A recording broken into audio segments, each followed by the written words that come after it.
Halo pemirsa, apa kabar Anda hari ini? Senang sekali saya Eufolia kembali menjumpai Anda dalam berita Kaltim hari ini. Sejumlah berita penting telah kami siapkan untuk Anda dan berikut di antaranya. Aktivitas warga lumpuh total akibat banjir yang melanda kawasan Sungai Pinang, Samarinda.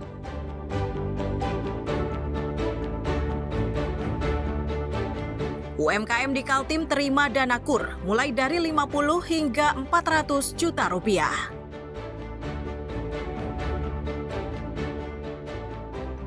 Ratusan anak antusias kunjungi Expo HUT Kutai Timur ke-26 di Bukit Pelangi, Sangatta.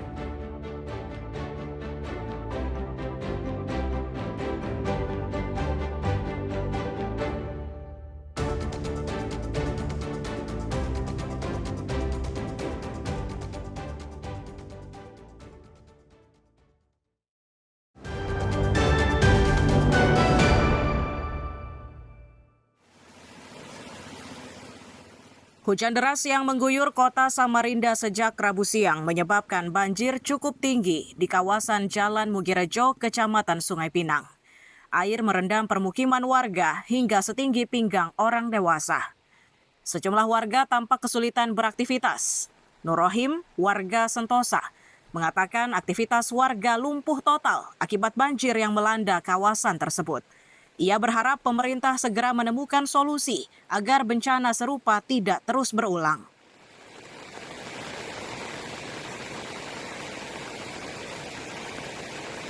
Motor udah tahu tadi taruh mana, bingung saya. Oh, Saya tadi ke situ dah. tadi nerobos tadi ya? Iya, Oh, pakai Vespa saya. oh ya. Ada kendala nggak Pak kondisi banjir seperti ini Pak? Kenapa? Apa yang dirasakan Pak dengan kondisi banjir? Jelas musibah, Mas. Ah, Karena ini bukan kita aja, orang banyak jadinya. hmm, Jadi gimana solusi pemerintah itu supaya lebih tanggap gitu loh. siap. Untuk aktivitas hari-hari seperti apa Pak? Jelas terganggu kami. Nggak bisa ngapain ya? Nggak bisa apa-apa lagi sudah saja banyak kayak gini nih. Tadi dari mana Pak? Saya dari situ bikin Vespa tadi itu. Oh, tadi keluar tadi kemana? Keluarnya banjir aja mati motor. Menanggapi kondisi tersebut, Camat Sungai Pinang Abdullah menyebut banjir di Mugirejo kali ini termasuk cukup parah. Air meluap akibat saluran drainase yang tidak mampu menampung debit air tinggi. Abdullah menambahkan pihaknya bersama lurah dan tim kelurahan sudah turun langsung meninjau lokasi sesuai arahan Wali Kota Samarinda. Memang termasuk luar biasa ini sudah setinggi pinggang orang dewasa dan saya lihat parit masih banyak yang buntu dan perlu dinormalisasi karena di muaranya itu yang keluar dari Jalan Mugirejo keluar ke Panjaitan itu masih sempit dan saya pikir mungkin banyak sedimennya yang bisa menghambat air keluar. Mudah-mudahan banjir ini nggak lama terendamnya tetapi cepat turunnya, mudah-mudahan lah harapan warga seperti itu. Warga berharap genangan air cepat surut dan warga dapat kembali beraktivitas seperti biasa. Iswanto dan Amir Hamzah melaporkan dari Samarinda.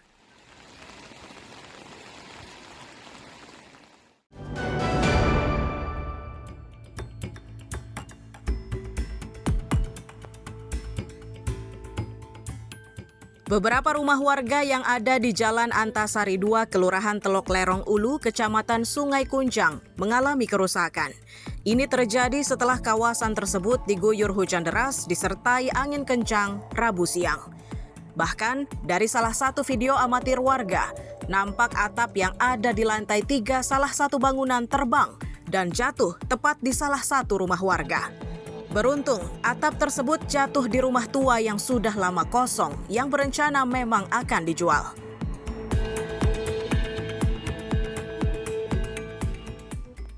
Oh, di rumah di Lobakung kita di Sungai Kunjang. Oke, terus dapat info apa, Pak? Dapat info dari adek bahwa rumah katanya ketumpukan atap rumah tetangga. Tumpukan atap rumah tangga. Nah, rumah yang ketumpukan ini posisi rumahnya ada penghuni atau enggak, Pak? Kosong. Kosong. Rumah kosong udah setahun lebih kosong. Sudah setahun lebih kosong, Pak ya. Pas datang kerusakannya seperti apa, Pak? Tadi ya seperti ini aja. Rumah kita ini, Pak? Ada kerusakannya? Ada kerusakannya? atau seperti apa? Sepertinya nggak ada. Memang rumah tua ini. Oh, rumah tua ya. Nah, rumah tua. Rumah kosong Pak ya. Rumah kosong. Nah, untuk yang pemilik atap ini sempat kesini Pak atau seperti apa? Dia mengatakan besok katanya baru dibongkar, diangkat. Oh, diangkat ya. Warga sekitar menyebut hujan dan angin kencang menyebabkan 9 rumah, baik rumah pribadi, tempat usaha dan indekos di lingkungan RT 31 dan 52 mengalami kerusakan ringan hingga berat.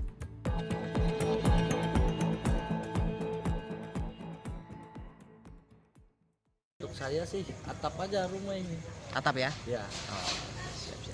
Untuk penghuninya sendiri aman. Jadi waktu saat hujan tidak ada keluar tidak ada keluar ya? Ya. Artinya di dalam rumah. dalam rumah ya? Ada yang parah, kebetulan ada yang parah, ada yang rusak ringan. Di lingkungan RT berapa ini yang kena Bang? RT 31 dan RT 52. 31 dan 52 ya? Ya. Yang terparah di RT? Di RT 31 terparah. Terparah ya? Pasca kejadian, warga bergotong royong membersihkan dan mengangkat atap rumah warga yang rusak dan dievakuasi ke tempat yang aman. Warga diimbau tetap waspada, terutama saat hujan deras mengguyur. Iswanto dan Amir Hamzah melaporkan dari Samarinda.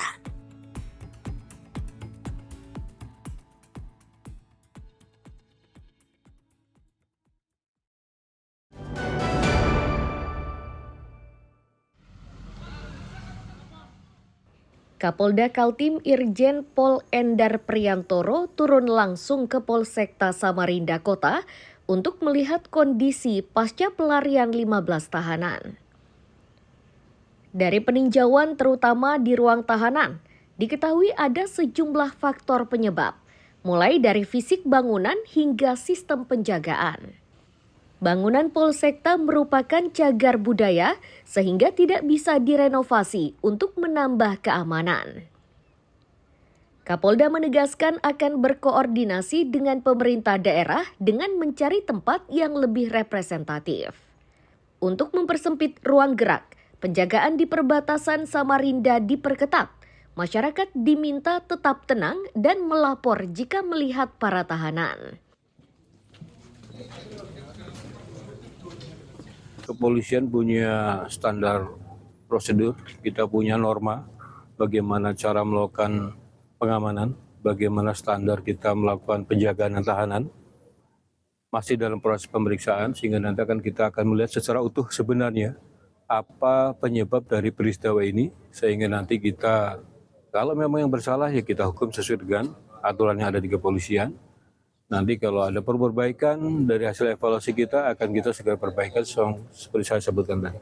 Barang-barang yang digunakan untuk menghancurkan dinding itu memang sejatinya apakah boleh ada di dalam ruang jeruji Pak, seperti besi itu Pak? Ya besi itu keterangan dari teman-teman tadi itu kan bekas dari jemuran yang dipatahkan gitu ya, mestinya nggak boleh. Itu juga jadi bahan evaluasi kita ke depan. Barang-barang apa yang boleh, yang tidak boleh, yang berbahaya, dan lain-lain. Insya Allah ini pelajaran berharga buat kami. Ya tentunya kami minta maaf kepada masyarakat peristiwa ini. Itu menjadi evaluasi kita untuk melakukan perbaikan ke depan. Artinya dengan peristiwa ini kita akan melihat sistem penjagaannya seperti apa yang ideal nanti. Komposisinya seperti apa, bangunannya seperti apa, sistem penjagaan seperti apa. Kepolisian berjanji akan melakukan evaluasi mulai dari bangunan, penjagaan, hingga kapasitas tahanan. Iswanto dan Amir Hamzah melaporkan dari Samarinda.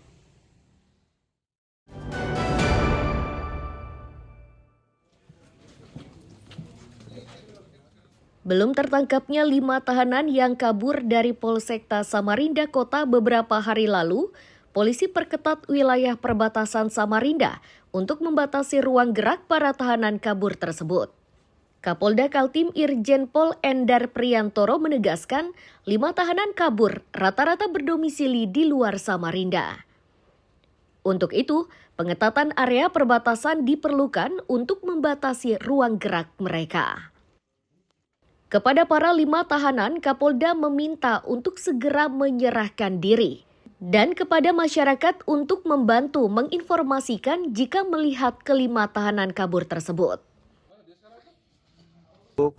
para tahanan yang masih di luar, 5 orang, saya himbau untuk menyerahkan diri baik-baik sehingga proses hukum bisa berjalan dengan baik dan minta bantuan masyarakat untuk membantu kita. Dan harapan kami masyarakat tenang, kita berupaya untuk melakukan pengejaran semuanya sehingga tetap situasi keamanan bisa terjamin di wilayah Samarinda. Ya, itu salah satu teknis kita untuk mempersempit gerak dari para pelaku. Kebetulan yang masih belum terungkap ini sebagian besar domisilinya ada di luar Samarinda. Jadi kita ada beberapa hal yang mungkin saya tidak perlu sebutkan di sini untuk berusaha mencari mereka-mereka yang masih ada di luar. Awalnya terdapat 15 tahanan yang kabur di Mapolsekta Samarinda Kota. Kini 10 tahanan berhasil diamankan, sementara sisanya dalam pengejaran. Untuk seluruh tahanan kini telah dipindahkan ke Mapolresta Samarinda. Iswanto dan Amir Hamzah melaporkan dari Samarinda.